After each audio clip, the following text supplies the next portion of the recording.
Excelente. Bueno, buenas noches a todos. Ya son las 8:30 en punto de hoy, que es día 16 de marzo. No, perdón, es 15 de marzo. Yo y mis fechas, ¿verdad?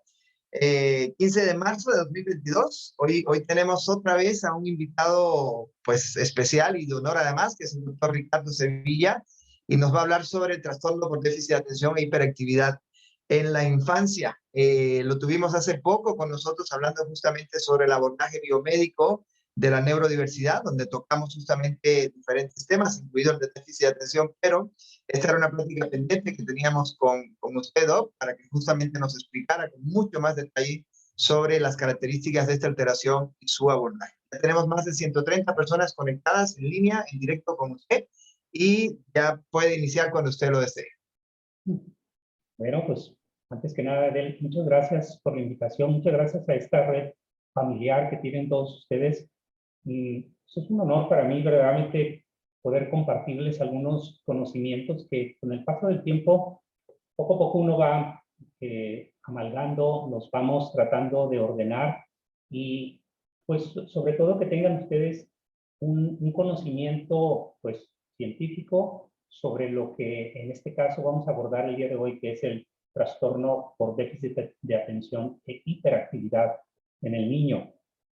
Un trastorno que pues se ha debatido durante muchos años en el sentido de que si existe o no existe, de que si hemos estado inventando que tenemos esto los niños o no los tenemos, en fin, una serie de situaciones que al estar estas presentes, por alguna razón, pues grupos de familias, de padres, que les damos cierta razón en el sentido de que a veces, pues ya sea por desconocimiento o por, de plano, tener poca información sobre lo que es un trastorno del desarrollo o un trastorno mental que puede ocurrir en niños, ¿verdad? Pues de repente, pues bueno, tenemos así como que diferentes puntos de vista sobre si existe o no existe primeramente este tipo de problemática.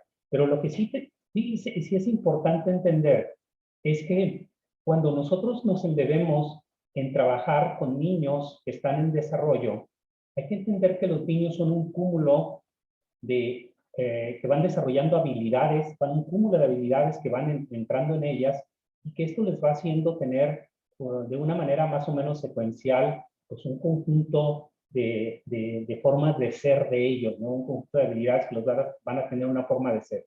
Esta forma de ser, de alguna manera puede ser que puedan ellos adaptarse a la vida como son, o puedan ser de que sean ya sea rechazados o no adaptarse de manera adecuada, sobre todo por dificultades de no entender, porque no pueden aprender, dificultades por no acatar las órdenes, dificultades por no poder mantenerse en actividades, y que esto es más o menos lo que tratamos ahorita de entender sobre la plática que ahorita les he preparado.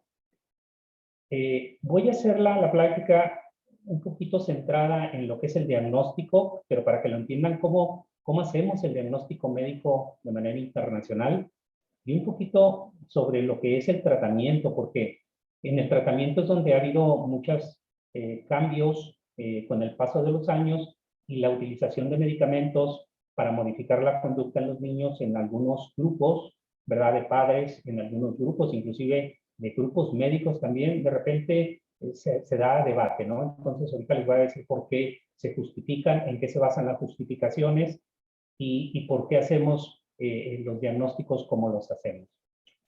Fíjense, verdaderamente el trastorno por déficit de atención e hiperactividad, que es como se ha llamado actualmente, prácticamente es un trastorno que se define a partir de los 3 años.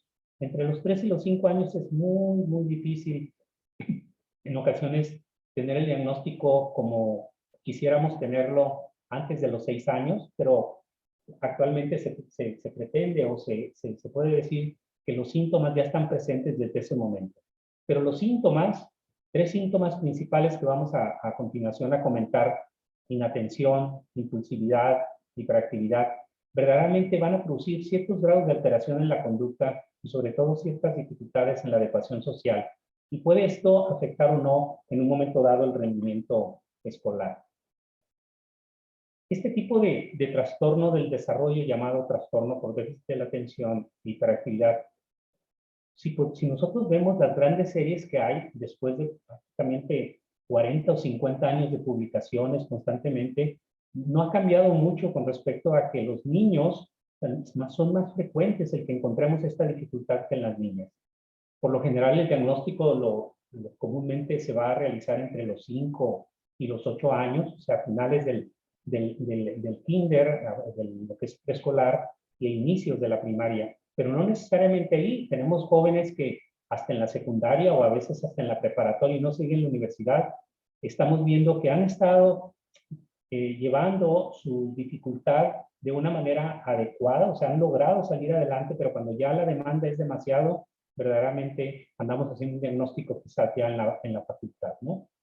La cuarta parte de los niños que tienen este trastorno, ¿verdad? Seguirán con un trastorno hasta la etapa de la adolescencia, de ahí que hay un grupito de niños que siguen presentando los síntomas en mayor o en menor grado, y no siempre los mismos. Recuerden que los síntomas, ahorita vamos a detallarlos un momentito para que los entendamos por qué hacemos el diagnóstico, pero los síntomas tienen diferentes grados de intensidad. Hay niños que tienen más problemas de atención, otros más problemas de impulsividad, otros más problemas de hiperactividad. En esos 3 grupos de síntomas nos vamos a estar moviendo y las manifestaciones de lo mismo, ahorita les voy a mostrar cómo las podemos entender. Este trastorno es uno de los trastornos pues, más comunes que se encuentran prácticamente como uno de los trastornos del desarrollo. Fíjense, del 3 al 5% de la población prácticamente en todos los lugares internacionalmente hablando, puede ser China, puede ser Japón, puede ser Estados Unidos, puede ser Argentina. En todos los lugares siempre la incidencia va a ser muy parecida. Del 3 al 5% de la población puede tener este tipo de trastorno.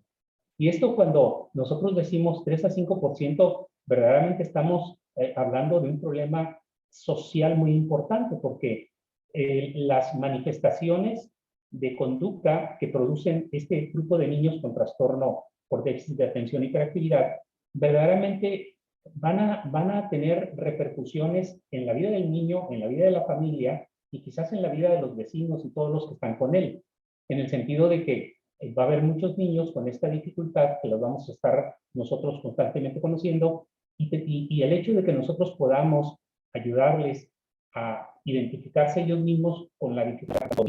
Además, es una condición que va a persistir durante mucho tiempo, es crónica, ¿verdad? Y en un grupo de niños, no en todos, tiene este problema de que el pronóstico no es muy bueno, ni académico, ni los problemas sociales y a veces ya más grandes puede haber una inestabilidad en el trabajo. Esto ya se conoce desde más de 20 años atrás, ¿verdad? Ahora, aquí les pongo un ejemplo. Por ejemplo, yo vivo aquí en la ciudad de Monterrey.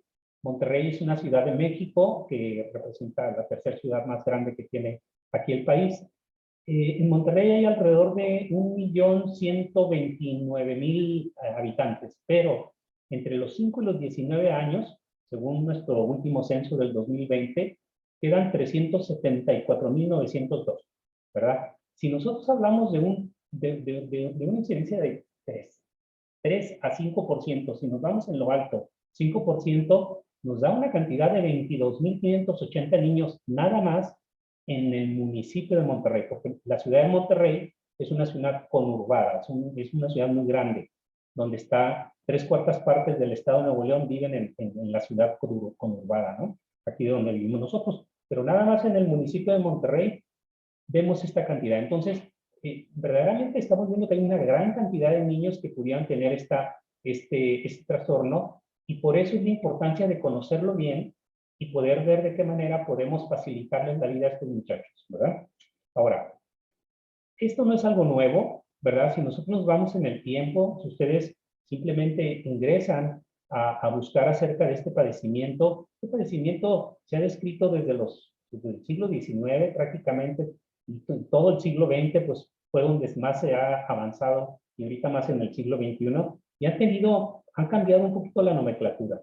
Va desde que lo que en el momento Steele describía como nada más los síntomas de niños que no se adaptaban muy bien a su entorno, a su medio, ¿verdad? Hasta lo que le llamaron en un tiempo síndrome del niño con daño cerebral mínimo, ¿verdad? Ya entre los años 60 Y luego ya posteriormente de los 70s en adelante, casi ya los 80s, ya ha habido una nomenclatura más firme, más común como la que estamos viendo ahorita, como un trastorno por déficit de la atención con hiperactividad. Es importante recordar que nosotros como que hacemos trasladamos el término disorder hacia trastorno en español. Y la verdad, la palabra trastorno lo que quiere decir es que, al menos en este tipo de padecimiento, las conductas, esa manera de ser de la persona verdaderamente va a hacer una dificultad para adaptarse a los diferentes escenarios que la vida nos va a tener, ¿no? La escuela, la casa, los lugares públicos. Entonces, esa palabra de trastorno, por eso es que se le ha puesto, que en base de estas conductas, cuando estas conductas empiezan a tener esa dificultad en nosotros, quiere decir que entonces ya estamos ya metiéndonos en ese grupo de trastorno.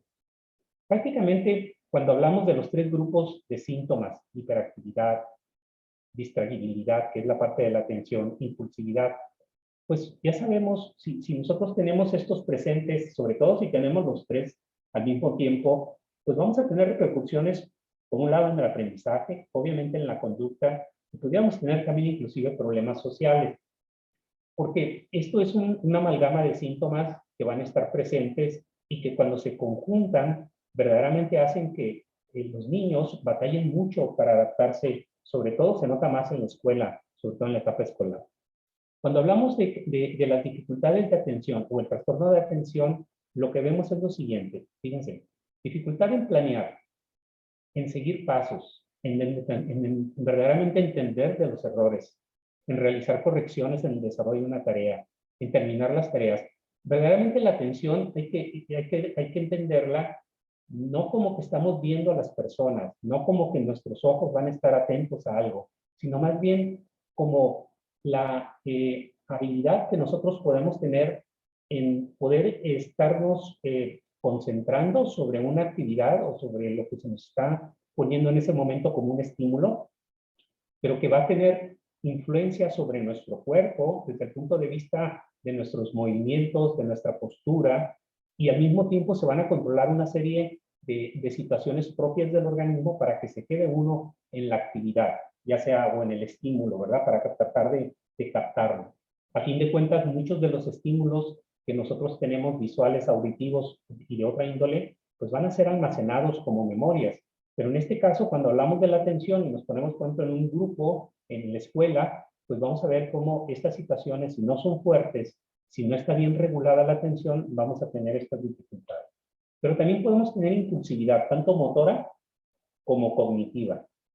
Cuando vemos la sintomatología de una impulsividad cognitiva, nos referimos a, por ejemplo, una mala modulación del lenguaje, en el sentido de que a veces hablamos, gritamos, los niños a veces se quieren expresarnos tan impulsivamente las cosas que terminan gritándonos y no modulando ese lenguaje, ¿no? Interrumpen frecuentemente. También se anteponen a las respuestas muchas de las veces. Muchas de las respuestas son inclusive al azar cuando estamos platicando con ellos. A veces pueden tener omisiones, inclusive sustituciones de letras al hablar por lo rápido que quieren hablar o querer decir las cosas, y pueden tener errores constantes al responder sobre un tópico. Esto es lo que nosotros vemos como manifestación de una impulsividad cognitiva. Y cuando hablamos de la motora, de esa misma impulsividad promotora, pues ellos tienden a pararse constantemente, a veces a hacer ruidos golpeando, tiran cosas al moverse, desarrollar sobre todo actividades peligrosas, pelearse con niños inclusive más grandes, sin importar que verdaderamente pueden llevarlas de perder, no negociar.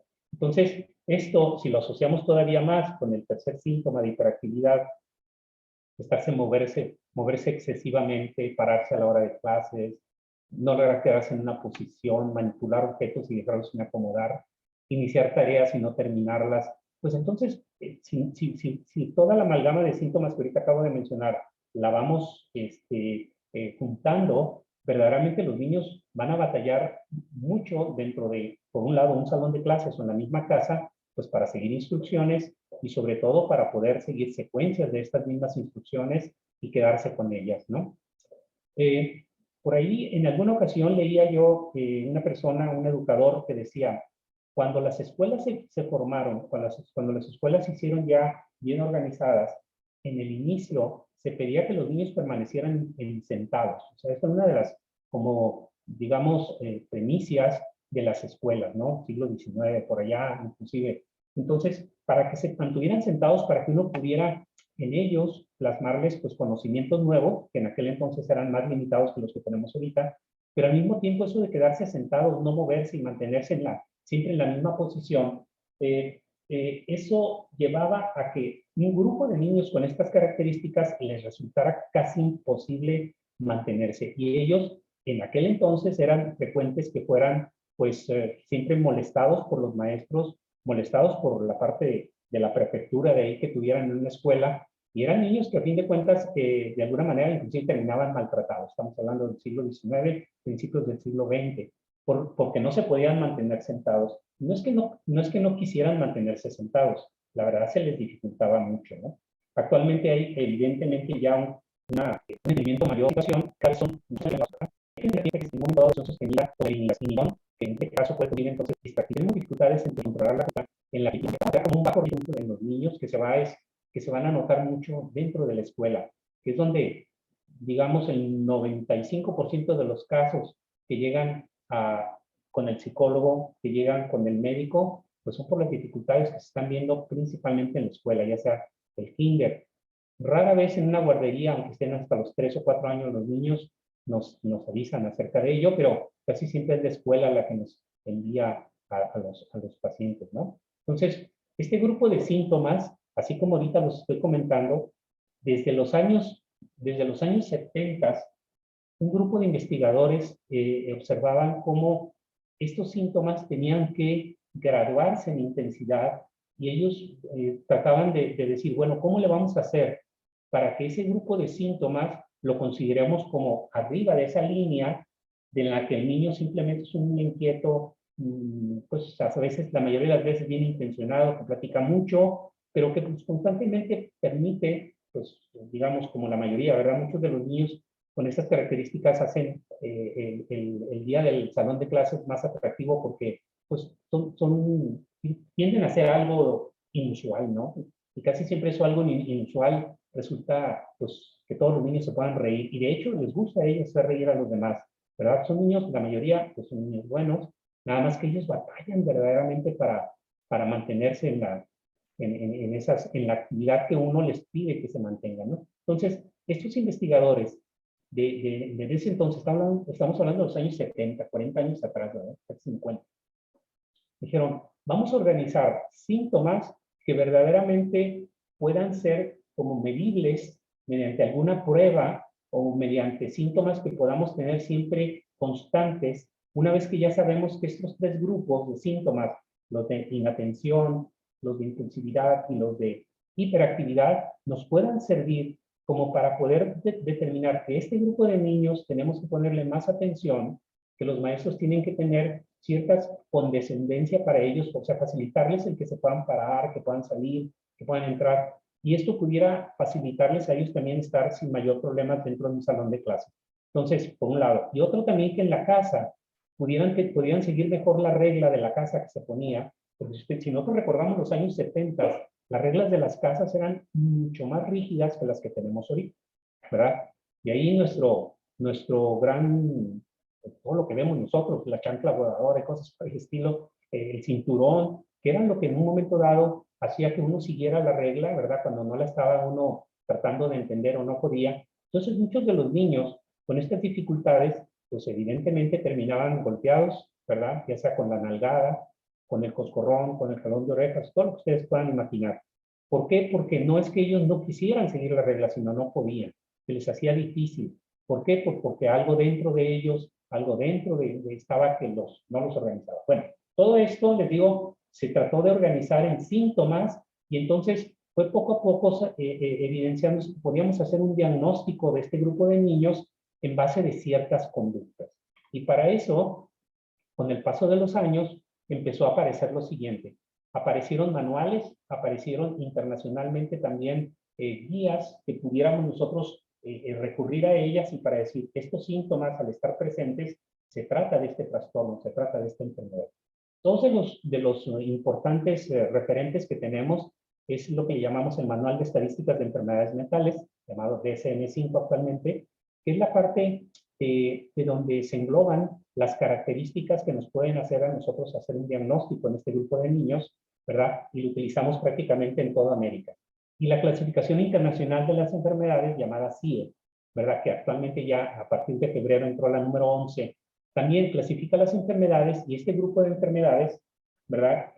Donde están los trastornos del desarrollo, también está en. Son muy similares en cuanto a nomenclatura, cambian un poquito nada más entre uno y otro, entre uno y otro manual, pero nosotros pues, hemos siempre como que mantenido con la Academia Americana de Psiquiatría, que es la que produce prácticamente este manual de estadísticas de enfermedades mentales. Y entonces ellos escriben lo siguiente, dicen, bueno, después de investigaciones, después de estar tratando de agrupar las conductas, después de tener esos grupos y decir quién sí puede en un momento dado ser diagnosticado con este trastorno y quién no, apareció lo siguiente, dice. Este manual nos dice, hay prácticamente dos grupos de síntomas que tenemos que tener, el de inatención y el que es hiperactividad e impulsividad, y lo juntan, ¿verdad? Y entonces dice la guía, dice, el patrón persistente de inatención y o hiperactividad e impulsividad que interfiere con el funcionamiento o desarrollo, y esto es importante porque interferir con el funcionamiento o desarrollo al inicio, cuando uno está teniendo las dificultades, pues estas se van haciendo cada vez más grandes, hasta que de plano, ya sea en la casa uno se vuelve un caos el mantener ya sea la conducta o las dificultades del aprendizaje que se puedan tener, o simplemente la escuela empieza a decirnos que algo está pasando y que hay que tomar, pues digamos, ya cartas en el asunto. Y entonces ellos decían, prácticamente, si en la inatención, los niños que tienen inatención, y dice uno, bueno, pues, ¿cuál inatención? ¿Cómo vamos a medir esa inatención? Bueno, dice, vamos a poner nueve síntomas, de los cuales 6 de inatención deben de estar presentes, ¿verdad? Y como dice ahí también, el número 2, que ahorita vamos a ver, es el de impulsividad e hiperactividad, también ponen 9 síntomas, de los cuales también 6 deben de estar presentes. Y luego dicen ellos, bueno, los síntomas no solo son una manifestación del comportamiento de oposición, no son o no deben de ser, pues, una manifestación del comportamiento de oposición, desafío, hostilidad o fracaso para comprender las tareas o instrucciones. Porque hay niños que pudieran tener cierto grado de dificultad porque no escuchan bien o porque su nivel intelectual no es el adecuado. Muchas veces uno puede ver que estos niños también se comportan con este mismo de sintomatología, pero no es la misma génesis de los síntomas. Entonces uno tiene que estar muy al pendiente de cuando estos estén presentes, ¿verdad? Entonces, en cuanto a la inatención, dice ahí, 6 o más de los siguientes síntomas durante al menos 6 meses. También es otro grado importante. Y luego dice uno, en un grado que no concuerda con el nivel de desarrollo y que afecta directamente las actividades sociales, las académicas, y en más grandes podrían ser las laborales. Lo pone todo este grupo, ¿no? Dice aquí, bueno, el número dice, con frecuencia tiene dificultad para mantener la atención en tareas o actividades recreativas. Lo ponen ahí, como ejemplo, dificultad para mantener la atención en clases, las conversaciones, lecturas prolongadas. El hecho de que se cometan errores, ya sea en el trabajo o en la escuela, por ejemplo, se pasan por alto detalles, se pierden detalles, no trabajan o se llevan a cabo sin precisión. O bien, no parecen escuchar cuando se les habla directamente, ¿verdad? Por ejemplo, tener la mente en otras cosas, incluso en ausencia de cualquier distracción aparente. No seguir las instrucciones y no terminar las tareas escolares. Por ejemplo, iniciar las tareas, pero se distrae rápidamente y se evade con facilidad. Dificultad para organizar tareas y actividades. En este caso, gestionar las tareas secuenciales, como dificultad para poner los materiales y pertenencias en orden, descuido y desorganización en el trabajo, mala gestión del tiempo, no cumple los plazos. De hecho, aquí la principal pues, queja de parte de los papás, ¿verdad? En la casa con los niños que tienen dificultades atencionales es que se tardan, como decimos aquí, un buen para terminar la tarea, ¿no? Tareas de 1 hora generalmente duran 4 o 5 horas en un momento dado, y muchas de ellas debido principalmente a esta dificultad. También, por ejemplo, todas las tareas que crean cierto esfuerzo mental, como dice aquí, lo pone como número 6, como las tareas escolares o quehaceres domésticos, tanto en adolescentes mayores, adultos, con la preparación de informes, complementar formularios, revisar artículos largos, les resulta verdaderamente un verdadero lío para ellos, ¿no? Frecuentemente también se tienden a perder cosas necesarias para tareas o actividades, por ejemplo, materiales escolares, lápices, libros, instrumentos, etcétera, ¿verdad? Ahí uno recuerda cuando dejó el suéter en el colegio y ya no volvió y la buena punta que recibió uno, ¿verdad? Pero bueno, son detallitos que pueden estar presentes todos por dificultades atencionales, ¿no? También se distraen con facilidad por estímulos externos, ¿verdad? Y aquí pueden ser inclusive hasta con los mismos pensamientos de uno y por último, dicen, bueno, con frecuencia olvidan las actividades cotidianas, por ejemplo, hacer la tarea, hacer las diligencias, y cuando están más grandes en devolver llamadas, pagar facturas, acudir a las citas, ¿verdad? Todo esto son, fíjense, son 9 grupos de síntomas que ustedes pueden ver ahorita, de los cuales cuando están presentes 6 o más, ¿verdad? Entonces empieza uno a palomear y decir, bueno, estos síntomas están presentes. Entonces podemos estar ante una dificultad o un trastorno de atención. Primero.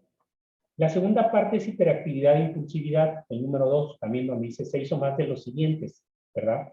Y lo mismo, que, ¿verdad? No, que concuerden con el desarrollo y que afecten las actividades sociales o académicas. Y luego empezamos ahí con este caso, como estamos hablando de impulsividad e hiperactividad, dice, bueno, con frecuencia se levanta en situaciones que se espera que permanezca sentado, ¿verdad? A veces se la pasan corriendo, trepan en situaciones en las que no resulta apropiado, es incapaz de jugar o ocuparse tranquilamente de actividades recreativas, con frecuencia está ocupado o actuando como si le impulsara un motor, ¿verdad? A veces es incapaz de estar o se siente incómodo estando quieto durante un tiempo prolongado. Aquí quiero hacer un paréntesis que cuando hace uno un tratamiento médico y utiliza algún medicamento, estos detalles de inquietud, como los que ahorita se están ahí comentando, los niños lo resienten mucho. Ellos mismos nos dicen, dice, yo ya no quiero tomar un medicamento cuando nos damos un medicamento. ¿Y por qué?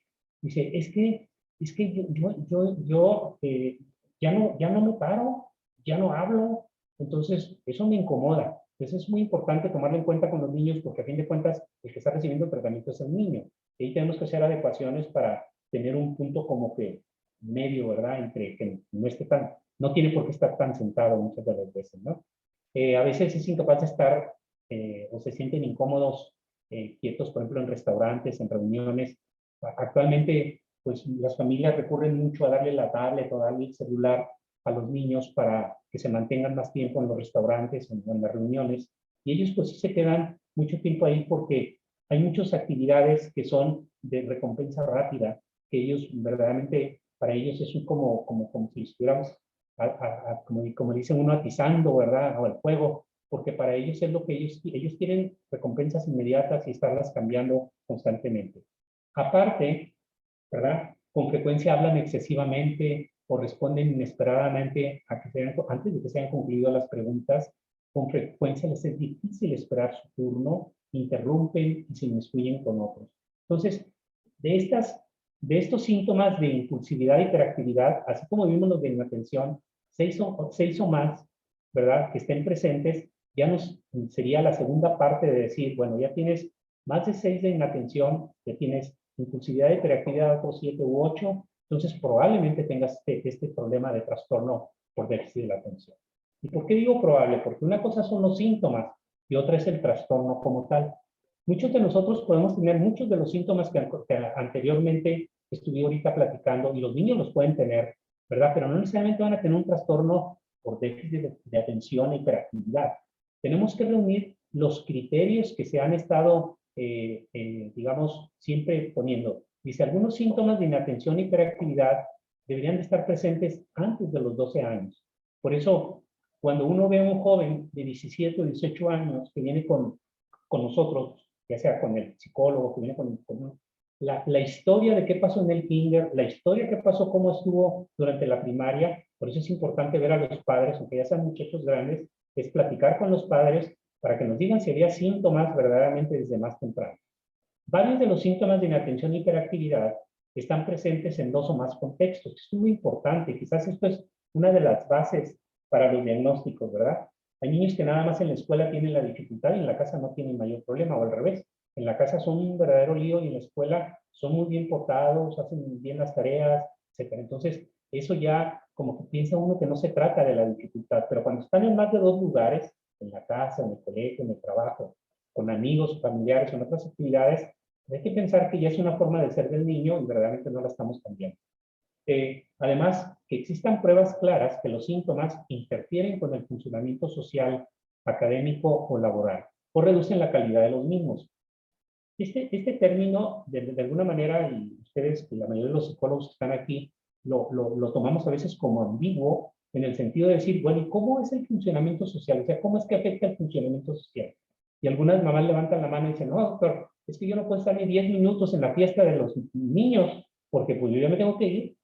Ah, ok, entonces quiere decir que esa forma de ser del niño sí está interfiriendo con el funcionamiento social. No, doctor, lo que pasa es que el niño nunca le podemos dejar que haga un trabajo en la escuela. ¿Por qué? Porque no lo termina. La maestra lo está cambiando constantemente, inclusive hasta de asiento, le está constantemente llamando la atención, pero no la acaba. Entonces ahí es otro punto. Entonces, esos detalles que se preguntan directamente por parte de nosotros también son los que van a ir dando la clave si de veras existe esta situación con el funcionamiento social, académico, no se diga laboral, ya en jóvenes de más edad. Y luego, los síntomas no se producen exclusivamente durante el curso de otras patologías como esquizofrenia, o procesos psicóticos, y que no se explican mejor por otro trastorno mental, porque a veces hay trastornos del estado de ánimo donde los niños pueden estar muy desatentos y no hacer caso de mucho de lo que nosotros le estamos diciendo, y el niño está deprimido, verdaderamente, o tiene tanta ansiedad, el niño se mueve demasiado y está constantemente en actividades, pero no tiene tanta dificultad de atención ni impulsividad, y lo que tiene es un trastorno de ansiedad. Y otros trastornos, por ejemplo, de personalidad, de intoxicaciones o abstinencia de sustancias. A lo que voy es que cuando se cumplen, cuando tenemos los síntomas, pero estos síntomas siguen estos lineamientos que ponemos como B, C, D y E, entonces nosotros podemos determinar que verdaderamente tenemos este trastorno por déficit de la atención con hiperactividad. Aquí también nosotros, pues lo que siempre ha ocurrido año tras año tras año, de decir, bueno, doctor, y pues pero usted me dice que con lo que me acaba de, con lo que yo estoy ahorita comentándole, usted me está dando un diagnóstico. Le digo, bueno, sí, estamos dando un diagnóstico porque acabamos de hacer este tipo de razonamiento, ¿verdad? Pero pues es que, doctor, necesito hacerme un electroencefalograma, necesito hacerme una resonancia magnética funcional, ¿verdad? Verdaderamente, esos estudios nos han servido a nosotros, pero para descartar otras patologías, no para asegurarlas. Pero dice uno, oye, pero las últimas publicaciones del año pasado y el antepasado, que un estudio de electroencefalograma dice que cuando hacemos nosotros un estudio cuantitativo, ¿verdad? De las bandas que tiene el cerebro en las actividades, eso sí puede relacionar que los niños tienen un trastorno por déficit de la atención con hiperactividad. La verdad es que, a pesar de que la FDA, por ahí, ustedes van a ver, aprobó por ahí un estudio de un electroencefalograma de banda que le llamamos, pues verdaderamente el problema era de que cuando uno tomaba ese estudio de electroencefalograma, pues las personas o el grupo quería que se los mandaran a ellos y ellos te decían si lo tenían o no lo tenían. Entonces no había una forma, hasta ahorita, en este momento, no es una forma que pudiera ser tan de utilidad, y menos para hablando de tanta gente. Entonces, en resumen, los estudios adicionales que utilizamos en neurología, electroencefalograma, TAC, resonancia, no son necesarios para el diagnóstico. El diagnóstico se basa en el conjunto de síntomas, y estos síntomas son síntomas conductuales. Es importante que lo sepan. No necesitamos tomar un estudio de electroencefalograma para decirle que tiene un trastorno de atención. Y fíjense cómo va la secuencia. Entonces, nosotros con esto podríamos hacer el diagnóstico, sí, ¿verdad? Todavía más, en el manual de estadísticas de enfermedades mentales, cuando es un diagnóstico, te dice, puedes tener presentaciones combinadas, donde tienes muchos síntomas de impulsividad, hiperactividad e inatención, o nada más de inatención. De hecho, los niños con dificultades de inatención son a los que en neurología quizás más les ayudamos, ¿no? ¿Por qué? Porque la atención es una habilidad cognitiva que nosotros podemos, pues, mejorar un poquito más, inclusive con medicamentos. La dificultad de impulsividad e hiperactividad es lo que hace una gran dificultad de conducta en los niños, ¿verdad? Y a veces muchos de los niños se mezclan con otro tipo de trastornos, que ahorita los voy a comentar, y entonces eso hace todavía más difícil un manejo. Esos numeritos que ven ustedes aquí abajo, donde los he presentado, son más que nada los numeritos que utilizamos para codificación, en este caso ya de ICD-10, pero el 11, que acaba de salir ahorita el mes pasado, ¿verdad? Bueno, entonces, si ya tenemos el diagnóstico, dice uno, ok, ya tengo el diagnóstico de trastorno por déficit de la atención y hiperactividad en base de esa base de datos que yo tengo, no base de datos, sino ese manual donde yo digo, aquí yo puedo recargarme para decir, yo tengo el diagnóstico, ok, pero resulta que si ya hice el diagnóstico, vamos a empezarnos a tener otro tipo de dificultad. ¿Cuál? 50% de los jóvenes con este trastorno por déficit de la atención y hiperactividad tienen otro trastorno de conducta social. ¿Cuál? Puede ser ansiedad, puede ser trastornos depresivos, que inclusive tengan ellos abuso de sustancias, que tengan tics, que tengan ya dificultades propias del aprendizaje. La más común es el trastorno específico de la adquisición de la lectura, lo que llamamos dislexia del desarrollo, o bien que tengan un trastorno, en este caso aquí puse el término de deficiencia mental, pero hoy actualmente es el trastorno intelectual del desarrollo. Entonces, esto tenemos que identificarlo para poder saber entonces cómo vamos a también abordar a los jóvenes, ¿verdad? Con esta dificultad y poderlos tratar de una manera mejor. Ahora, mucha información se ha reunido de si funciona inadecuadamente el lóbulo frontal, si funciona mal el cerebelo, si funcionan mal los ganglios basales.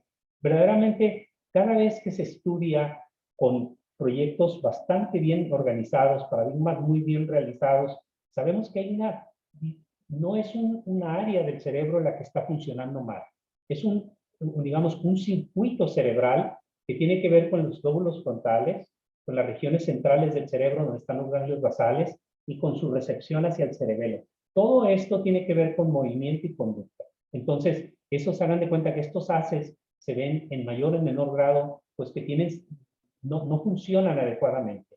Y de ahí que en su momento se han hecho múltiples conjeturas de cómo poder trabajar en los niños también para con ellos, ¿no? Tanto desde el punto de vista neuropsicológico para modificar conductas, como también desde el punto de vista de medicamentos que se utilizan.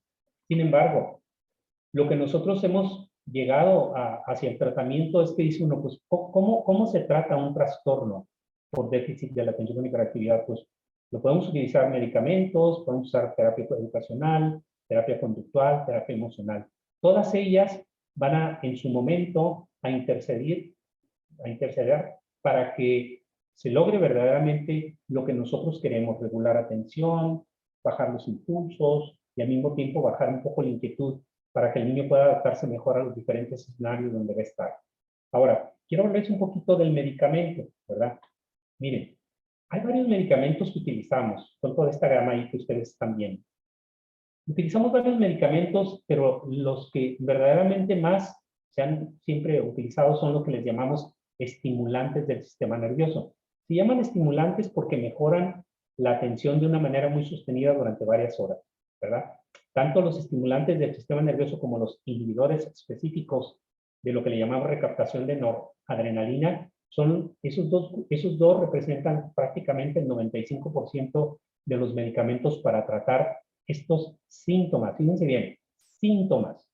Eso es muy importante porque ahorita a continuación les voy a dar un recorrido de lo que se ha hecho con los medicamentos. Entonces, por un lado, yo puedo tratar síntomas, bajar la impulsividad, regular la atención, quizás bajarle un poco de la inquietud.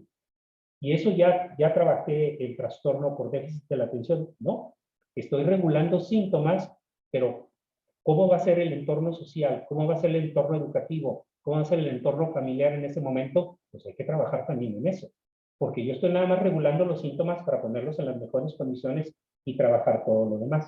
Ahora, ¿por qué los estimulantes han sido, pues, por un lado, digamos, favorecidos durante muchos años y al mismo tiempo hasta satanizados, ¿no? Fíjense, aquí puse inclusive una cita bibliográfica casi llegando a los 80. Desde entonces, desde los 80, que hayan pasado varios años de eso, ¿verdad? Dice uno, la medicación estimulante disminuye las conductas impulsivas, la hiperactividad y mejora la atención. Acabo de decirles ahorita, los síntomas. Y es extraordinariamente efectiva, casi en el 80% de los niños que tienen este trastorno por déficit de la atención y hiperactividad. Y se puede medir el que yo baje esas conductas. Anteriormente se utilizaban estos los dos primeros que están ahí, pruebas, Children Shaking Task o Matching Family Test. Y actualmente, pues, muchos médicos tienen prueba de MOXO en su oficina. Inclusive yo tengo el salón de clase virtual de aula, también de Explora, que se me hace muy atractivo para ponérselos. Y con eso nos damos cuenta que hay dificultades de atención. Es una manera objetiva nada más de evidenciar lo que está ocurriendo. No necesitamos estar tome y tome los estudios una vez que iniciamos un tratamiento médico, pero sí puede objetivamente decirle a los padres, miren, aquí tenemos esta dificultad.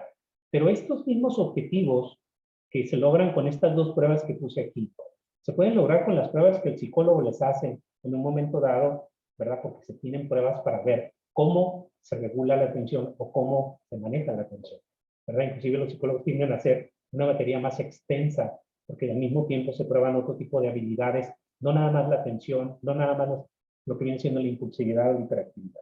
Pero bueno, cuando nosotros veíamos esto, volviendo a lo del tratamiento, decíamos, ¿por qué utilizamos estos medicamentos? ¿Qué es lo que ha hecho que se utilicen las medicinas, a veces, como alguien dice por ahí,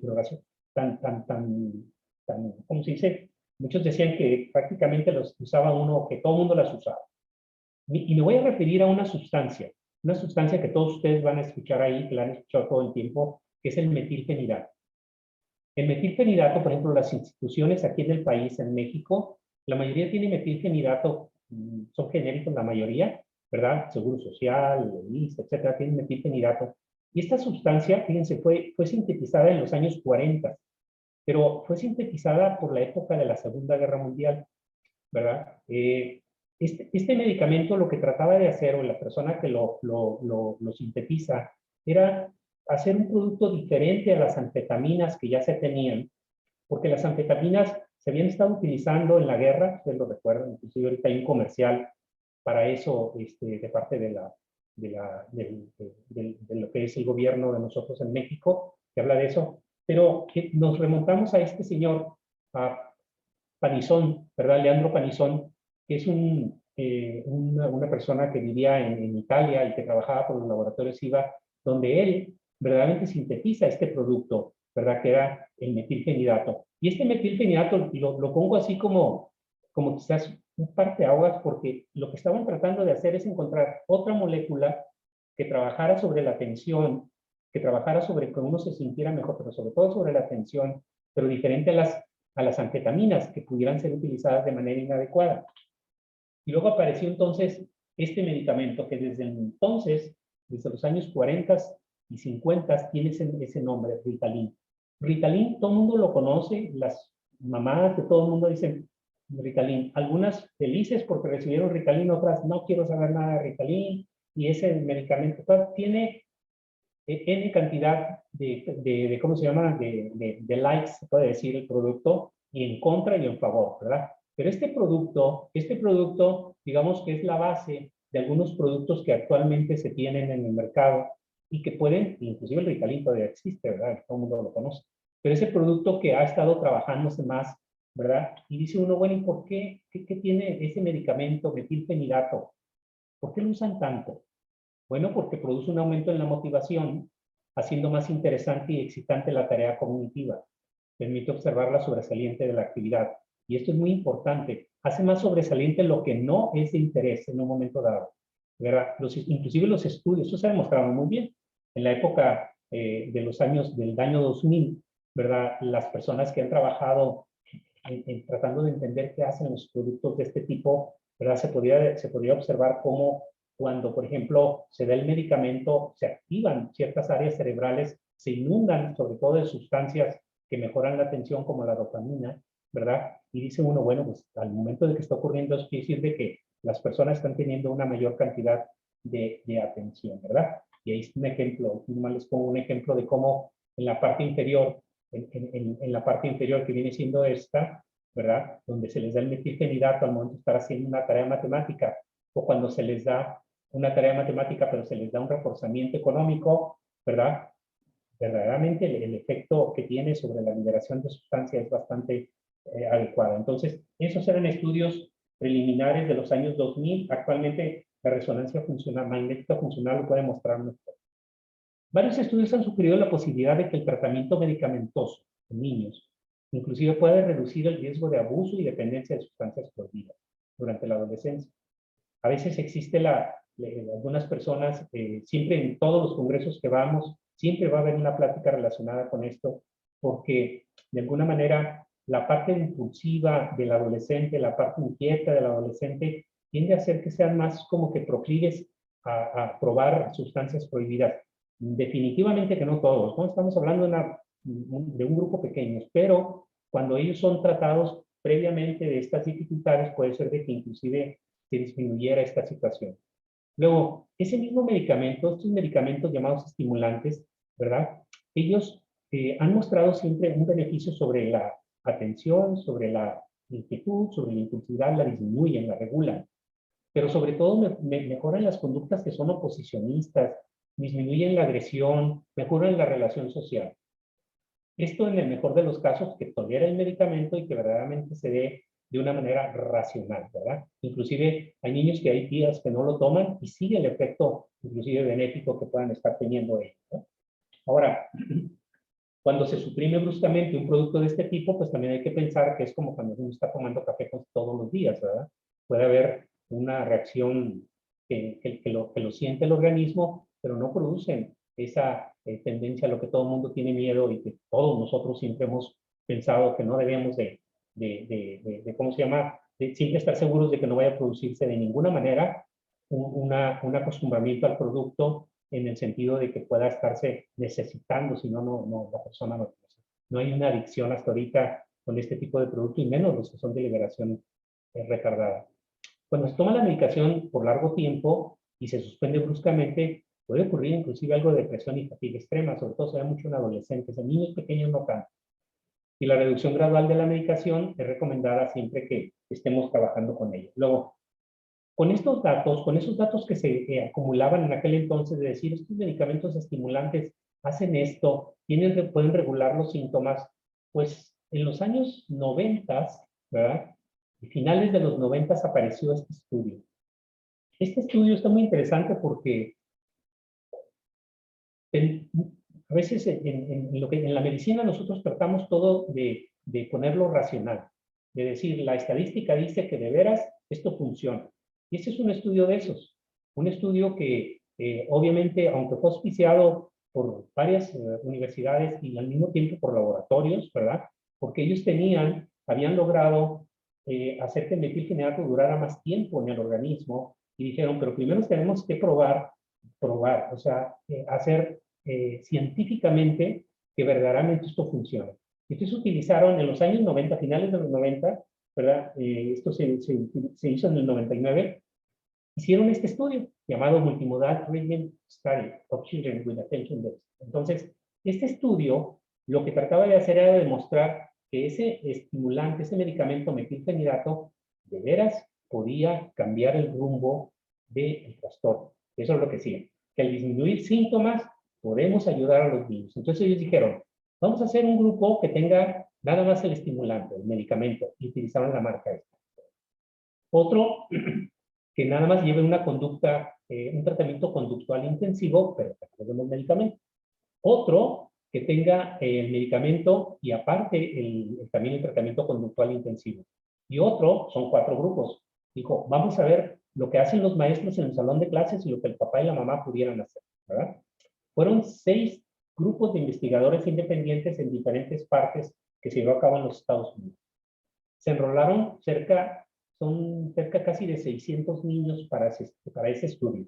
El estudio iba a durar 14 meses, o sea, un año, para poder determinar si de veras esto que estábamos viendo, lo que comúnmente uno veía cuando prescribía como médico y que se regulaban los síntomas, pero había que demostrarlo porque no había habido hasta ese momento un estudio que dijera, sí, cierto, mira, esto contra esto no es. Entonces hicieron eso. ¿Cuáles fueron los resultados? Después de un año, 2 meses de que estuvieron tomando ¿cómo se llama? El tratamiento. Pues primero, los 4 grupos, de alguna manera, al ponerle la atención, todos tuvieron mejoría en la sintomatología. Pero el grupo que tuvo, por ejemplo, medicamento, y además medicamento más tratamiento intensivo conductual, mostró una significancia desde el punto de vista estadístico. A esto me refiero es que hacer una prueba con los síntomas ¿verdad? De decir, estos síntomas verdaderamente disminuyeron, desde el modo estadístico significa que no es por el azar, sino es por lo que nosotros estamos instrumentando. Entonces, esta dualidad de tomar medicamento y tener un tratamiento conductivo, intensivo conductual disminuyó notoriamente la sintomatología nuclear. O sea, los 3 grupos de síntomas: atención, hiperactividad y aparte el otro grupo que era de impulsividad. Cuando hicieron las comparaciones entre el tratamiento intensivo conductual y el manejo de los maestros en la comunidad, pues no mostraron gran disminución significativa de los síntomas nucleares.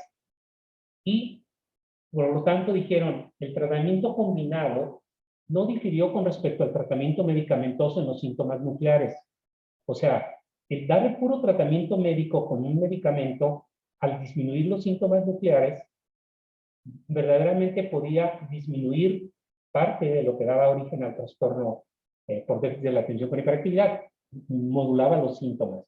Pero cuando dijeron, bueno, entonces el tratamiento va a ser darles este medicamento y vamos a mejorar todo el problema. La verdad es que no, porque inclusive en el mismo, todavía en esto, cuando hemos escuchado a los principales, la gente que lo hizo, ¿verdad? Sobre todo Swanson hizo muchísimas presentaciones, no se diga el doctor, también vimos por ahí a Greenhill, no se diga a uno de los demás que han estado por ahí, el doctor argentino Biderman, todos ellos mencionaban pues que sí, teníamos la mejoría, o sea, que desde el punto de vista médico podemos decir sin lugar a duda que el medicamento va a ayudar, pero pues el asunto es que disminuir síntomas no es tratar el trastorno en sí, nos ayuda como gran parte nuclear, se puede decir, del tratamiento. Pero cuando vimos, por ejemplo, aquí mismo en en la primera publicación que hicieron, porque ha habido publicaciones de ese grupo de niños que ahora son adolescentes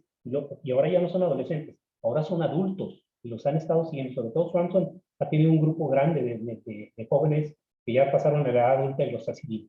Pero dicen que cuando se mezclan, ¿verdad? La parte también psicológica de trabajar en conductas, pues las conductas agresivas bajan, la habilidad social mejora, la relación con los padres también mejora, el desempeño en lectura inclusive se veía más y el alcance escolar inclusive mejoró. Eso quiere decir que tenemos la base de decir que el medicamento es útil, no hay lugar a duda que va a bajar los síntomas, pero que verdaderamente necesitamos hacer algo más aparte de ello, ¿verdad? No nada más ese puro tratamiento médico. Hay otro grupo de tratamientos que no son farmacológicos. Ahorita les acabo de mencionar cómo el tratamiento farmacológico, así muy burdo, se ha llevado a cabo y por qué lo damos. No lo damos nada más porque pensamos que a lo mejor funciona, sino ya sabemos que sí funciona y por qué lo damos y qué es lo que estamos tratando de regular. Y hay otros, se han hecho muchos, digamos, programas para modificación de conducta. Aquí este programa a mí me gustaba mucho de Kasny, ¿verdad? Psicólogo en los años 90 tiene ahí su libro, El niño desafiante, le pone, ¿verdad? En su libro. Y cuando uno lo lee, pues son prácticamente puro condicionamiento operante, ¿verdad? Pero modifica las conductas muy bien, manejo de contingencias, autoconcepto, el monitorear y responder adecuadamente a la conducta del niño, ¿verdad? En las conductas de paso, las metas claras, etcétera. Es un buen sistema el que él desarrolla y que siguen todavía desarrollando en la Universidad de Yale, que es de donde está el Kasny. Y verdaderamente, pues, digamos, este es un complemento bastante bueno. El problema es que en los niños muy pequeños, estas conductas cuesta mucho trabajo regularlas. En los niños de 6 a 9, a 10 años inclusive. En los niños ya más grandecitos, este tipo de contingencias conductuales se mejoran de una manera notoria, ¿verdad? Ya el niño tiene más conciencia de cómo él puede inhibir algunos de sus conductas. Y no nada más esto, ha habido una cantidad grande, aquí son algunos, de tratamientos que son no farmacológicos, no usan medicamento, ¿verdad? Terapias psicodinámicas, biofeedback, psicoterapia, dietas especiales, entrenamientos motor perceptual, quiroprácticos, que tratan de mejorar en este caso, porque en un momento dado se dan como que ellos quitan el trastorno por déficit de la atención con hiperactividad. Cuando uno dice quitan, quiere decir que los que digan eso es que no entienden lo que es este problema. Este problema es un problema crónico. y que tenemos que atenderlo de manera constante durante meses o años en un momento dado. Este tipo de terapias que no farmacológicas, muchas de ellas no se publican los resultados y algunas publicaciones simplemente no muestran el resultado que esperamos. Al menos cuando se comparan con medicamentos, pues sí, se ve que los síntomas disminuyen mucho menos, ¿verdad? Pero pues son terapias que en su momento tienen cierto grado de posibilidad de ayudar en ciertos momentos, ¿verdad? No porque no tengan eficacia comprobada, a veces uno puede decir no los uso, sino más bien la efectividad que tienen comparadas con los medicamentos para los síntomas nucleares sí es muy diferente, ¿verdad? Entonces, con esto hay que decir, bueno, y ya cuando yo trato al niño, ya sea con tratamiento conductual, medicamentos, o los dos, o uno, bueno, ¿qué es lo que yo espero? ¿Qué va a pasar? La verdad es que hay factores que van a ir determinando desde el momento que hacemos el diagnóstico tempranamente, puede ser a los 7 años, a los 10, a los 14, que la historia familiar, que tengan la comorbilidad como las que vimos ahorita, o que verdaderamente no sigan un tratamiento, ya sea psicológico, medicamentoso o mixto, ¿verdad? Esto, sobre todo, aumenta la posibilidad de que persista, en este caso, el trastorno, inclusive hasta la edad adulta. Muchos de los tratamientos dados durante las primeras, durante los primeros partes escolares, en los primeros años escolares, ¿verdad? Muchos tratamientos los damos, algunos con medicamento, por ejemplo, los damos durante un tiempo y verdaderamente los niños regulan tanto la conducta que ya sea por la maduración propia de ellos, de repente los dejan sin medicamento y se acomodan bastante bien, pero los síntomas persisten, pero no en un grado de hacer esa dificultad social. Entonces hay que tener mucho en mente, siempre nosotros, siempre estamos con eso ahí pensando qué tanto se afecta al niño cuando ya no toma el medicamento, ya no recibe la terapia, qué tanto se puede adaptar, ¿verdad? Y viendo esto, pues evidentemente necesitamos siempre, pues hay que tratarlos a los niños, ¿verdad? Lo que va a ocurrir con el paso de los años, si los niños no son tratados o verdaderamente no responden bien al tratamiento, pues son siempre los conflictos familiares, el estrés de los padres. Ellos tienen más accidentes que la población en general. Ellos generalmente, algunos de ellos son un poquito rechazados por los compañeros, pueden tener comorbilidades psiquiátricas, sobre todo ansiedad y depresión son las principales. Pueden tener a mí cierta falla escolar, ¿verdad? Tender un poquito a utilizar más las sustancias que son ilegales, ¿verdad? Y tener conflictos legales, ¿no? Por la impulsividad que a veces ellos pueden presentar. Entonces, yo quiero que ahorita concluir de este pequeño así, ronda que hicimos de información, que el trastorno por déficit de la atención con hiperactividad es frecuente en nuestro medio y es necesario diagnosticarlo a tiempo, ya que cuenta con un tratamiento en específico. El tratamiento con medicamentos está basado pues, en observaciones neuroquímicas, neurofisiológicas, y también el tratamiento con medicamentos es efectivo, ¿verdad? En una gran cantidad de niños, ya prácticamente 75% van a responder. La prescripción de un medicamento deberá realizarse por personal con experiencia en el manejo de este padecimiento. Aquí es importante recalcar, por razones ajenas inclusive a los mismos médicos en instituciones públicas, a veces se prescribe un medicamento para regular la atención, pero es muy difícil que los familiares estén en contacto con el médico por el tipo de institución donde si no tiene cita no se le ve, no se le puede a veces consultar al médico hasta cuando tenga cita y la cita está hasta dentro de 3 meses o 6 meses. Entonces se pierde totalmente el seguimiento en ese grupo de niños en instituciones. Y ahí no es que esté mal el tratamiento, que esté mal el médico o que esté mal el familiar. Lo que pasa es que el seguimiento es muy dinámico y se tiene que hacer lo más, digamos, haciendo ¿cómo le llama?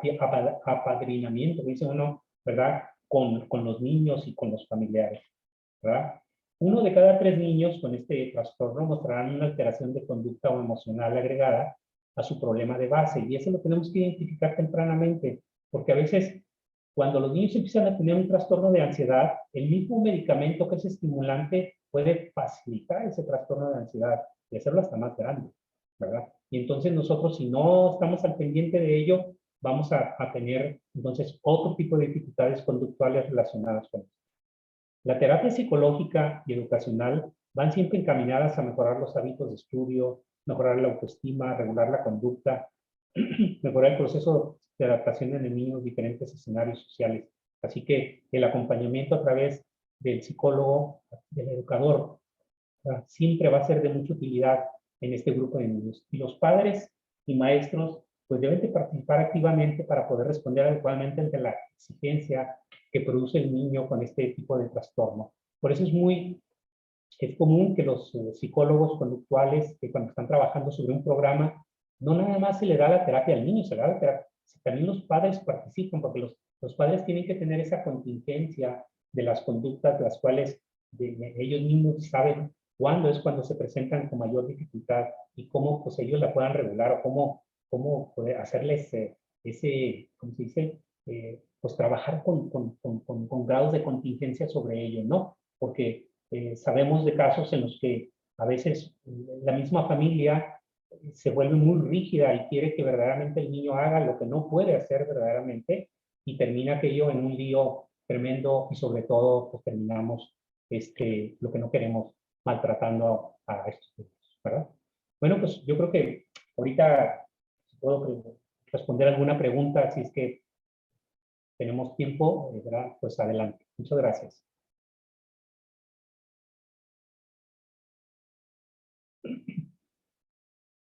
Laura, entonces.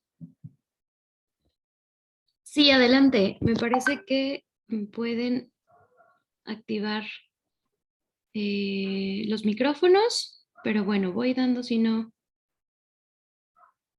por aquí, oportunidad de quien tiene la mano levantada. Adelante. Adelante, Gaby.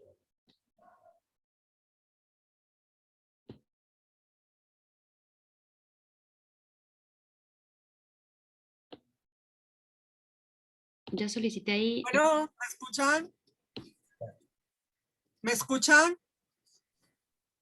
Adelante, Sí, ok. Gabriela, estamos escuchando. Hola, buenas noches a todos. Yo tengo una pregunta. Hay algo a lo que le llaman autismo de alto rendimiento, que son niños más funcionales que el autismo común. Y ahorita que yo veo esta exposición de usted, doctor, de todo lo que es el TDA, no sirve ese guito, lo rompiste, perdón, de todo lo que es el TDA, ¿cuál sería el diagnóstico diferencial entre un niño con TDAH y un niño autista alto rendimiento? Siento que es muy parecido, según yo, ¿verdad? Ahora usted es el que sabe. ¿Cuál sería el diagnóstico diferencial?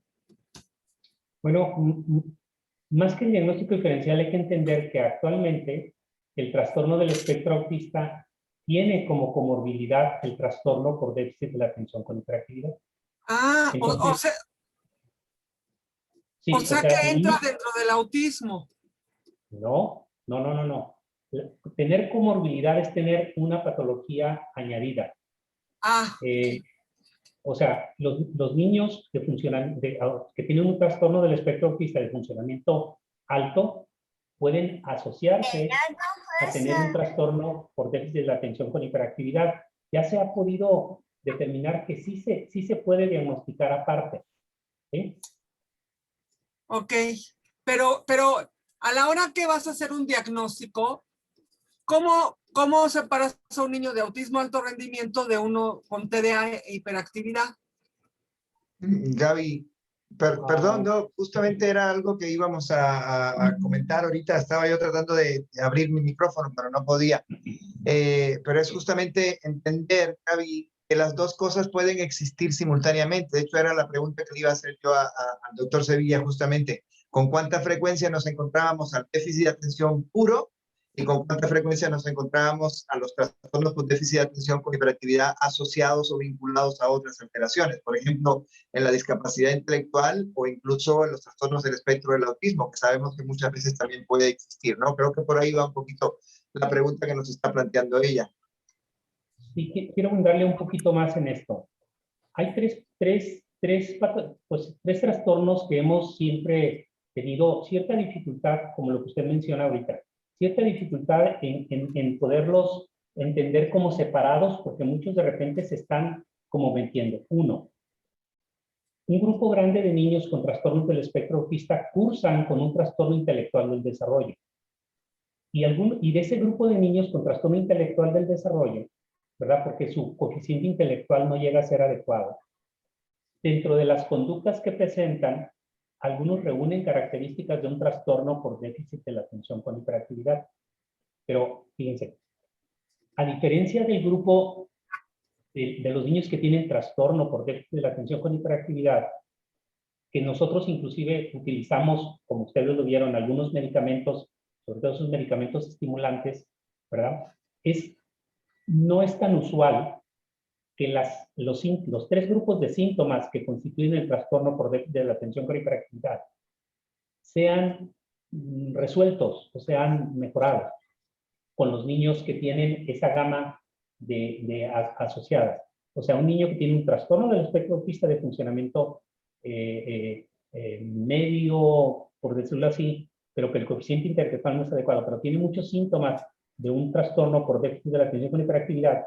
Por ejemplo, cuando uno los trata a ese grupo de niños con algún medicamento, como lo hacemos con el grupo que tiene un trastorno por déficit de la atención con hiperactividad, aún llenando en su momento algunos o la mayoría de los síntomas, hay que recordar cómo separa en el diagnóstico que puse, cómo se separa el que si usted tiene otra patología, hay que entender que la otra patología favorece el grupo de síntomas y no necesariamente va a tener usted un trastorno por déficit de la atención por hiperactividad, pero va a tener un grupo de síntomas que entran dentro de ese grupo. Y a veces los trata uno igual que los niños con trastorno por déficit de la atención por hiperactividad.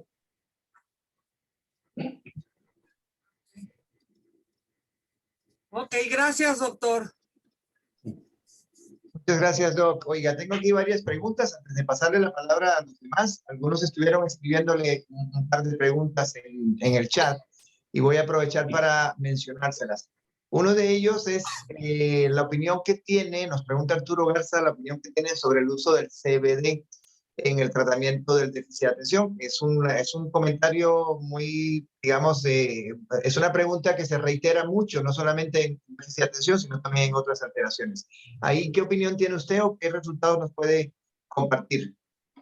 Yo les puedo decir, realmente yo no sé de eso, son realidad, no me, de mis colaboradores de ellos, decir que son una particular, tenemos, ¿qué pasa? No sabemos qué va a pasar con el más para adelante y podríamos estar nosotros facilitando, ¿verdad?, una dependencia de tipo de productos.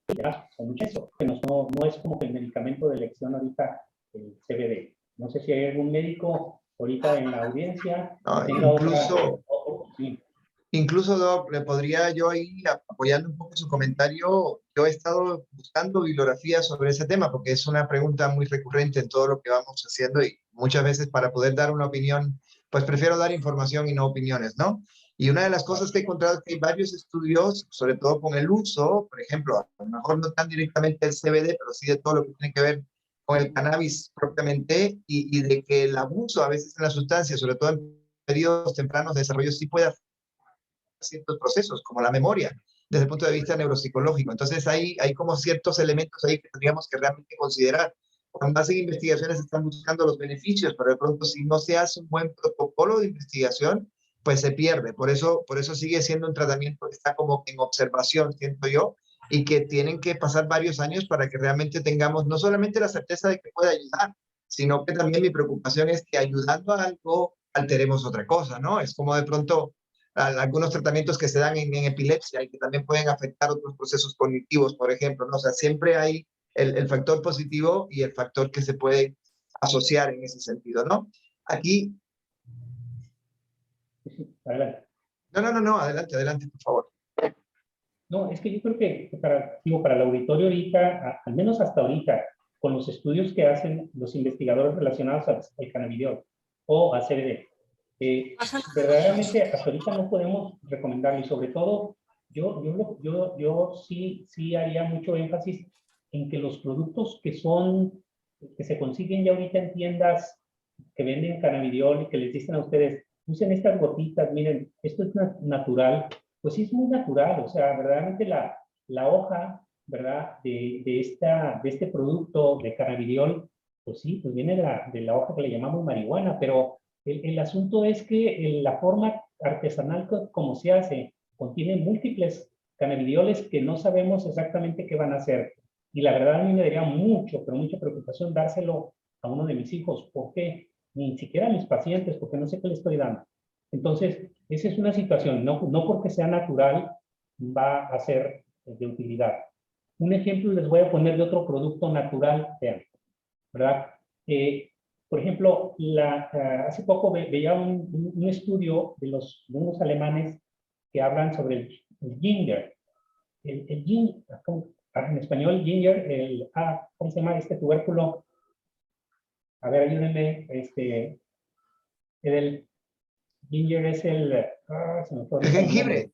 el jengibre, ginger. El jengibre. Por ejemplo, ellos trabajan con jengibre y han hecho un estudio muy bonito en un grupo de pacientes donde les daban jengibre y mejoraban los síntomas de impulsividad, mejoraba la atención y mejoraba también la inquietud. Entonces, dice uno, oye, fíjate cómo es un producto natural, pues todos lo comemos. Yo creo que alguno de ustedes ya el jengibre lo utiliza, ya sea sazonador o como sea. Pero son estudios pero esos tienen un estudio y no producen de ninguna manera habituación y hasta ahorita no pareciera tener efectos secundarios. No, no lo estoy recomendando, nada más estoy diciendo que es un producto natural que tiene por ahí una vía abierta, una vía de investigación y que pudiera ser de utilidad en esto. Pero volvemos a lo mismo. No porque sean naturales, tendríamos que pensar de que hay que darlo, más porque es natural. Hay que tener mucho cuidado en eso. Sí, sí, no, y además es muy interesante así como lo plantea, porque justamente es algo que hemos comentado. Necesitamos aprender a buscar estudios con evidencia antes de decidir tratamientos, porque si solo lo hacemos por recomendaciones, pues la verdad es que podríamos estar cometiendo errores o incluso a veces hasta desvirtuando la verdadera efectividad que puedan tener algunos tratamientos por ello, ¿no? Ahorita tenía aquí otra pregunta, Doc, de las que escribieron desde hace mucho rato. Preguntaba Sara si había alguna relación entre la prematuridad en el nacimiento y la ocurrencia del déficit de atención, o incluso qué nivel de conocimiento se tenía hoy en día sobre la etiología del trastorno por déficit de atención. Y fíjense que cuando se publicó en el año 2000, lo que les mostraba ahorita del estudio MTA, ¿verdad? Donde se pudo demostrar que el medicamento sí verdaderamente podía, digamos, hacía lo que ya sabíamos que podía hacer, pero ya demostrado científicamente. Empezó a haber una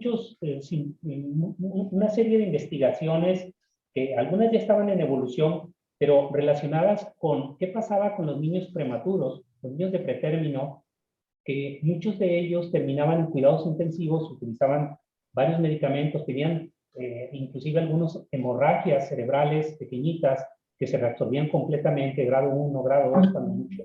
Pero ¿por qué entonces cuando los veíamos crecer, desde el punto de vista motor a veces iban bien, pero luego de repente se veía que un grupo grande, en los años, por ejemplo, más o menos como en el 2013, por ahí, hay un estudio muy bonito en donde se ve un grupo grande de niños de pretérmino, no de muy pretérmino, o sea, pretérmino, estoy hablando de niños de 1.500 gramos, ¿verdad?, de nacimiento, pero se veía que la mitad de los niños tenían dificultades con el manejo de su atención y tenían muchos síntomas de hiperactividad alrededor de los 5 o 6 años.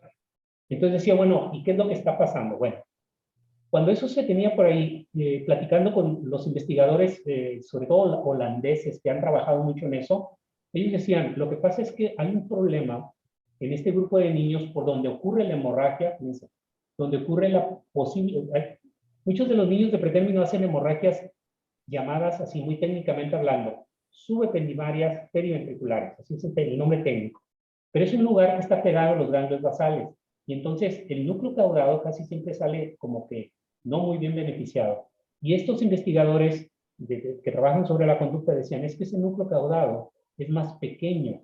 Y tú lo hemos mostrado con estudios de resonancia magnética porque, aparte de que es más pequeño, dilata las cavidades que normalmente tiene el líquido, que es la que le da la forma verdaderamente a esa región. Entonces, hoy sabemos que esa alteración, de alguna manera, sí tiene una alteración estructural para que los síntomas que estamos viendo ahorita de inatención, impulsividad, hiperactividad, porque los niños hacen totalmente, pues se hace el diagnóstico en ellos de eso, pero ellos tienen una causa, en este caso, por decirlo así, orgánica y de alguna estructura cerebral que dio origen a que tuvieran ese tipo de... Excelente. Sí, aquí ahorita preguntaba Jessica si se podía tener autismo y TDAH. Justamente fue algo que respondimos hace unos minutos, ¿no? Hace unos años en el DSM-4 estaban como que se excluían un diagnóstico y el otro. Ahorita en el DSM-5 sí está ya totalmente, digamos, verificado que sí se pueden tener las dos condiciones de manera simultánea. Hay varias preguntas aquí, Doc, antes de que vayamos llegando al cierre y también pasarle la palabra a los que todavía tienen la mano levantada, inherentes a las diferencias entre risperidona, Ritalin, metilfenidato, o sea, cómo están organizados, porque hay varias familias que incluso sus hijos están tomando, por ejemplo, la risperidona y el metilfenidato, que es en este caso el Ritalin también, ¿no? Entonces, preguntan un poquito qué diferencias hay en ese sentido, o cómo se deben considerar ese tipo de variables. Bueno, lo que pasa es que la risperidona es una molécula diferente a metilfenidato. La risperidona es un producto que trabaja sobre receptores de dopamina, principalmente D2 de dopamina. Son receptores que se encuentran localizados en la parte medial, principalmente de lo que viene siendo el cerebro. Muchos de ellos están localizados alrededor de los ganglios basales, pero también trabajan, o al menos hay una dependencia con la parte de los lóbulos frontales. ¿Se acuerdan que les decía yo que lo que se sabe actualmente es un problema del circuito, ¿verdad? Fronto, estrato, cerebeloso, ¿verdad? Todo ese circuito se altera. Cuando trabaja uno con risperidona, o cuando damos risperidona, si es que la damos para ese tipo de problema, lo que mejora mucho, mejora la atención, pero mejora más la inhibición, o sea, la impulsividad baja, pero no mejora tanto la atención como uno quisiera. O sea, mejora la atención, sobre todo en niños muy pequeños es cuando se nota un poquito más de beneficio. Estamos hablando de niños preescolares. Pero cuando dan, y a diferencia de dar metilfenidato trabaja muy bien sobre la atención, sobre lo que viene siendo parte de la impulsividad y baja la inquietud. Pero metilfenidato es una molécula muy diferente. Y inclusive el enfoque que le damos al metilfenidato también es diferente en el sentido de lo que nosotros queremos regular. Acuérdense que desde el punto de vista médico, regular síntomas ayuda a que los niños se adapten mejor a lo que, pues, en este caso, a la casa, a todos los lugares, ¿no? Regular los síntomas. Pero no se regulan igual con risperidona, que es un neuroléptico, es un producto diferente que con metilfenidato. Definitivamente, ¿se pueden combinar? Sí. ¿Por qué se pueden combinar? Porque aumenta uno la inhibición de la impulsividad. O sea, en este caso, sí, lo hace menos impulsivo al niño y eso hace que la conducta, entonces, cuando es demasiado impulsiva, se pueda mejorar al dar los dos medicamentos. No es común dar dos medicamentos, o sea, la idea es utilizar siempre uno solo para mejorar la atención, pero son diferentes mecanismos de acción los que se tienen, diferentes efectos secundarios los que se darán, y a diferencia, por ejemplo, fíjense, hace poco que también platicamos acerca de los medicamentos de este tipo, los neurolépticos, actualmente con risperidona, sabemos qué pasa con la risperidona, con muchos de los efectos posibles secundarios y el tiempo en el que ya lo hemos dado. Por ejemplo, particularmente, nomás para que tengan una idea, particularmente dentro de un consultorio, mi consultorio, ¿verdad? Yo tengo niños que han recibido risperidona por diversas situaciones al año de edad, pero ahorita tienen 24 o 25 años, ¿verdad? Y dice uno, ¿sigue tomando risperidona? No. Pero ese niño estuvo expuesto a risperidona varios años y verdaderamente hasta ahorita, salvo lo que agudamente puede estar presentándose, porque hay múltiples efectos secundarios que pueden presentarse, a la larga pareciera ser un medicamento relativamente seguro, ¿verdad? Risperidona. Y ocurre lo mismo con metilfenidato. O sea, metilfenidato, hay niños que tienen 4 o 5 años tomándolo y todos checándolos cada 3, 4 meses, talla, peso, superficie corporal, todo de cómo van. La verdad, muchos de los niños se van muy bien y tienen mucho tiempo tomándolo. Los efectos secundarios son verdaderamente bajos, en el que verdaderamente lo toleran, ¿verdad? Entonces, son dos medicamentos diferentes, tienen diferente utilidad en un momento dado y también se pudieran en un momento dado combinar. Muy bien, bueno, le damos la palabra a Nayeli, por favor, y también luego a Jessica y a la mamá de Jorge Tadeo. Adelante, Nayeli.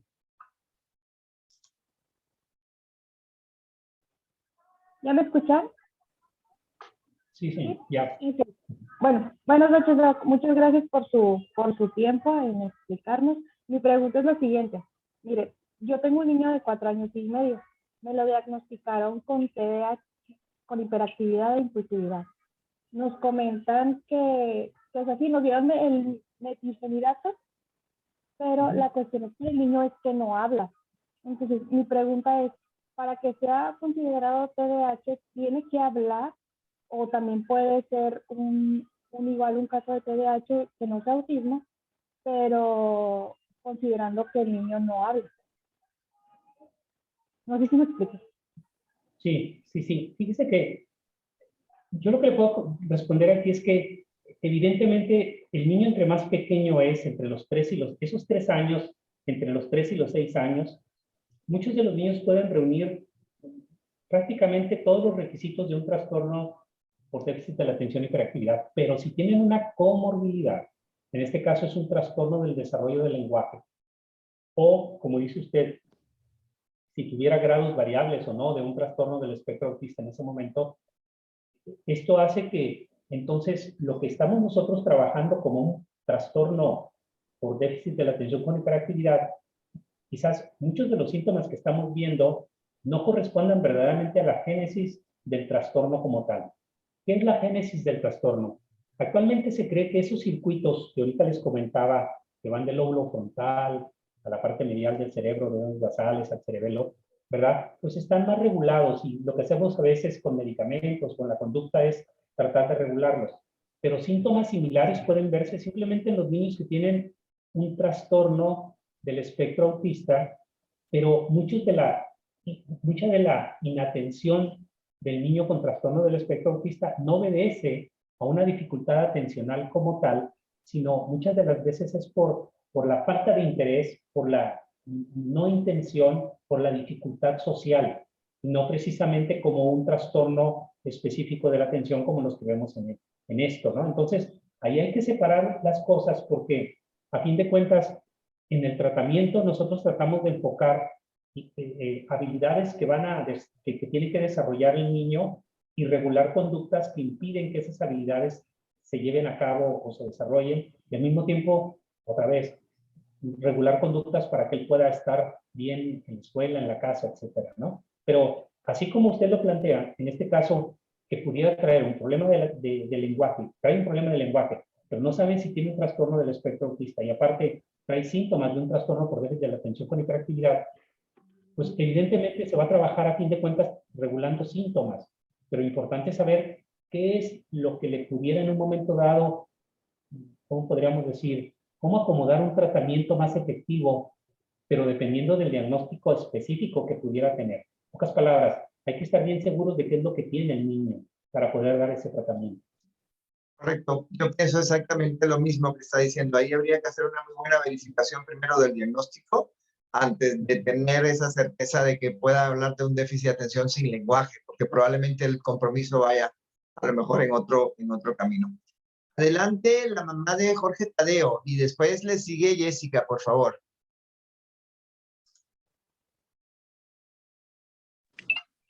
¿Sí me escuchan? Sí. Buenas noches, Ángeles Coyos. Buenas noches. Yo tengo un niño autista, grado 2, no verbal, con hiperactividad y déficit de atención. Ahorita está tomando, como ya tiene ahorita mucha hiperactividad, estamos matando mucho con la conducta. El médico indicó una completa de retil, la mitad de metil y luego en la noche otra vez otra mitad de metil. No sé si se me hace demasiado y le hemos estado un poquitito menos de Rita, pero estamos todavía teniendo muchos problemas con lo que es la hiperactividad. Es una pregunta. Y otra pregunta es, ahorita tiene 6 años, si algún día podrá dejarlas, porque como quiera, unos como padres siempre te queda el remordimiento de conciencia de darle tanta medicina. Sabemos que hay consecuencias como todo de tomar tanto medicamento, pero realmente sí es muy, muy activo, muy hiperactivo. Sí. Hace tiempo, cuando estuvimos por ahí, estuvimos reunidos con nuestros amigos psiquiatras infantiles, veíamos nosotros una situación así como la que ahorita pone usted de Jorge Tadeo, en el sentido de que, fíjese, muchos de la inquietud de los niños en muchas de las ocasiones, de agarrar de un lado al otro, es debido a un verdadero trastorno de ansiedad y no a una dificultad de hiperactividad. Hay que tratar de evitar ese, o tratar de entender qué pudiera ser de los dos, ¿no? ¿Por qué? Porque cuando nosotros damos el medicamento, en este caso metilfenidato, que le están dando, si nosotros subimos la dosis del medicamento, lo que vamos a hacer es producir una excitabilidad, ¿verdad? Una excitabilidad mayor de la manera de responder ante lo que está enfrente de nosotros. Y entonces eso es lo que ocurre cuando el niño se empieza a ser más berrinchudo, se empieza a ver molesto, que a veces no quiere dormir y al rato se vuelve un verdadero lío el tratarlo, simplemente porque le dimos un cuartito de tableta adicional. Ahí, desde el punto de vista médico, dice uno, oye, es que lo que estamos trabajando, probablemente no, tanta inquietud no se deba verdaderamente a una dificultad de hiperactividad con atención e impulsividad, sino trae un problema de ansiedad metido. Bueno, todo eso se tiene que ir como que regulando en un momento dado y su médico puede en su momento como que tratar de entender cuál es el síntoma, ¿verdad? Que más, digamos, se le mete en el camino para poderlo instruir.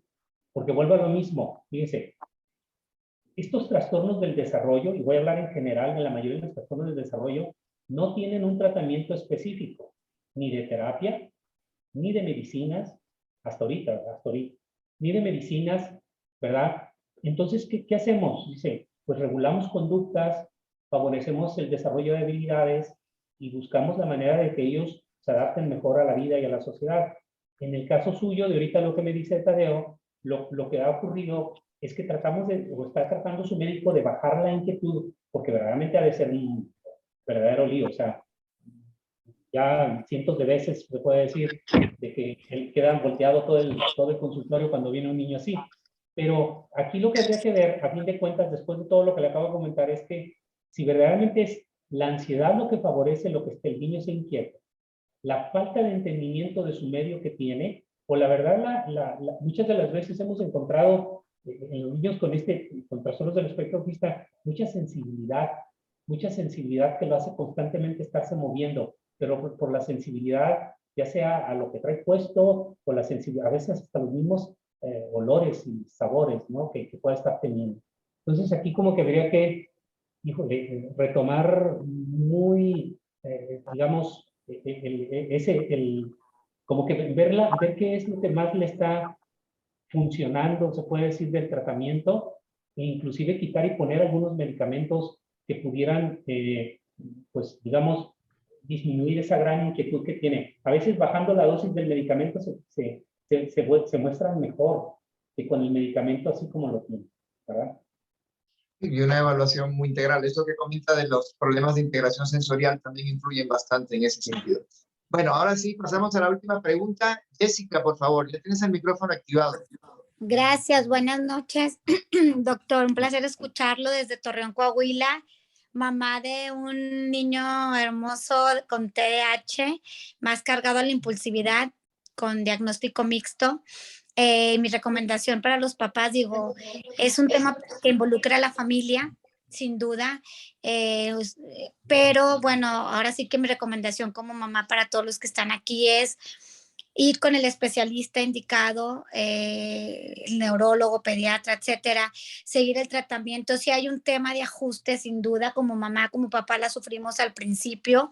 Yo detecté que mi hijo tenía algo que no me checaba. Antes de los 3 años me pude dar cuenta que la irritabilidad, el lloro y demás, y llegó a mis manos un libro del TDAH.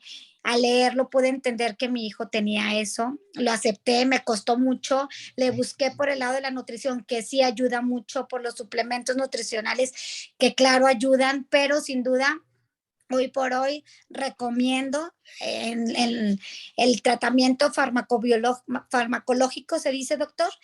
A mi hijo le dan DEA, que es el Ritalin y el Risperidona, y la verdad es que hemos avanzado mucho, mucho, mucho. Digo, ahí vamos paso a paso. Se frustra, tiene ansiedad, le dan ataques así de comer, pero todo es paso a paso, todos los días aprendemos, terapia ocupacional, terapia conductual. Es un tema de mucho recurso, tiempo, dinero, pero una vez que hemos entendido el proceso, vale la pena, doctor. Mi pregunta es, bueno, mi recomendación es seguir los pasos del médico, ajustar dosis, y mi esperanza ahora sí es creer que un día, doctor, ese lóbulo frontal va a madurar y vamos a poder retirar el medicamento y seguir las técnicas que el niño aprendió durante su niñez. ¿Sí es así, doctor? Sí, no, definitivamente pero importante es lo que usted ahorita mencionó usted, ese acompañamiento, o sea, verdaderamente, como dijo usted, necesitamos de mucha gente. Ustedes como familiares necesitan del niño. Hay que recordar que el niño, la dificultad que tiene a veces él no la entiende muy bien, conforme va creciendo la van entendiendo, pero muy pequeños no la entienden muy bien, entonces tenemos que, pues, trabajar junto con la familia, trabajar con alguien que va a trabajar esta parte de terapia, de acomodarlo dentro de lo que viene siendo la familia o la escuela. Si es necesario el medicamento, porque la mayoría pues terminan con algún medicamento, tomarlo. Recuerden que los medicamentos se quitan y se ponen, o sea, da el medicamento uno y lo puede retirar y puede observar qué pasa, es válido observar qué pasa sin el medicamento y luego volverlo a dar. No va a pasar nada. Este tipo de medicamentos, sobre todo metilfenidato, se puede quitar y poner, ¿verdad? Pero la idea es, más que quitar y poner, es bajar dosis y ver qué pasa, y luego ya, si es necesario, hasta quitarlo. Pero definitivamente, este es un tratamiento que no depende nada más del médico, se necesita un grupo, lo que le llamamos multidisciplinario de manejo, ¿verdad? Y además, como es un tratamiento crónico, participa el maestro, muy importante dentro del grupo, ¿verdad? Participa el terapeuta, en este caso un psicólogo, ¿verdad? Que puede estar ayudándonos a modificar conductas y entender el niño de esas las conductas. Participan ustedes como papás, porque los papás tienen que ser instruidos cada vez más, pero cada vez más estamos ciertos de que el darles herramientas a ustedes como papás, de que conozcan ciertas, digamos, manejos de conducta, sobre todo esos que le llamamos de contingencia, ¿no? ¿Qué hacer para evitar el berrinche? ¿Qué hacer para evitar que la puerta se vaya a caer o la vayan a tumbar, a quebrar cualquier cosa? Pues eso necesitamos, ustedes tienen que entenderlo, así como usted en su momento entendió lo que era la dificultad, pues también uno tiene que saber cómo en la casa poder ayudar. Y si es necesario un medicamento bien racionado y bien seguido, tengan la seguridad de que va a dar mejor resultado. Ya van 40, 50 años de tratamiento con medicamento. No es un medicamento que se dio hace 5 años o hace 10 años. Van 50 o 60 años de medicación. Entonces son niños que ya pasaron todas esas generaciones, que son adultos y que ahorita ya son prácticamente, pues ya tienen edad, ¿verdad? Y que recibieron en su momento a lo mejor un tratamiento como el que se está recibiendo ahorita en este momento, ¿verdad? Y sin embargo, pues ellos hicieron su vida y lo que buscamos es eso, o sea, tener adolescentes que sean proactivos. Seres fuertes, doctor, seres fuertes emocionalmente hablando, porque son niños muy rechazados por nosotros mismos como padres, porque tenemos unas expectativas y cuando no resulta como uno lo tiene aquí en la mente, entonces viene la frustración, vienen tantas cosas y afectamos a nuestros hijos, ¿verdad? Entonces, el tema yo entendí, nosotros como papás entendimos que el tema de medicación era importante para él, porque emocionalmente esto le iba a ayudar para no ser un niño rechazado, porque es rechazado en la familia, es rechazado con los primos, es rechazado con los amiguitos de la escuela porque molesta, por lo que sea. Entonces, la verdad, mi recomendación es para los papás, de verdad aceptemos la medicación, es necesaria, es por un tiempo, pero ayudemos a nuestros niños a que puedan salir adelante en esta etapa, ¿verdad, doctor? Bueno, yo en mi recomendación, la verdad, es que avanzó él y avanzamos nosotros como familia. Claro, Es correcto. Muy bien.